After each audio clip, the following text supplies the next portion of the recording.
Police in Mozambique fired tear gas and rubber bullets as hundreds of protesters took to the streets of the capital, Maputo. Mozambique has been rocked by violence since the October 9th vote won by the Frelimo party, which has been in power for almost 50 years. Leading opposition leader Venancio Mondlane says the results were false and that he won, and he's currently abroad in an undisclosed location.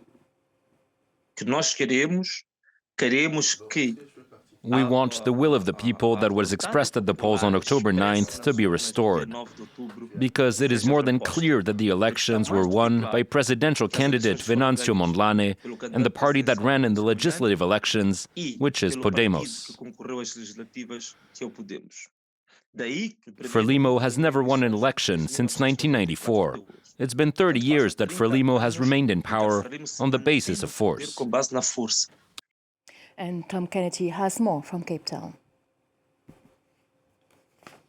Opposition has labelled Thursday as the day of Mozambique's liberation as nationwide protests intensify across the country. There have been multiple videos circulating social media which appear to show authorities using live rounds on unarmed civilians.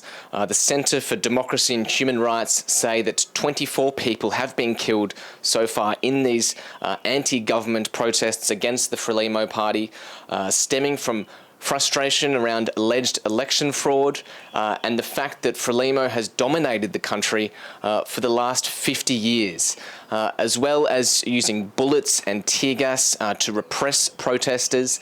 The government has imposed nationwide internet blackouts.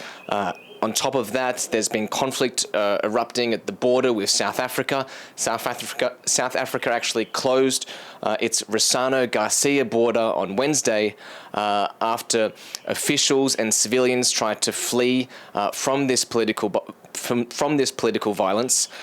To discuss this crisis, this ongoing crisis, the South African Development Community will hold a summit in Harare from the 16th to the 20th of November.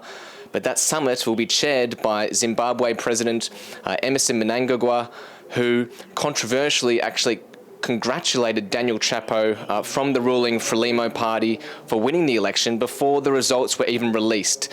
So that leaves not much hope for these protesters claiming election fraud.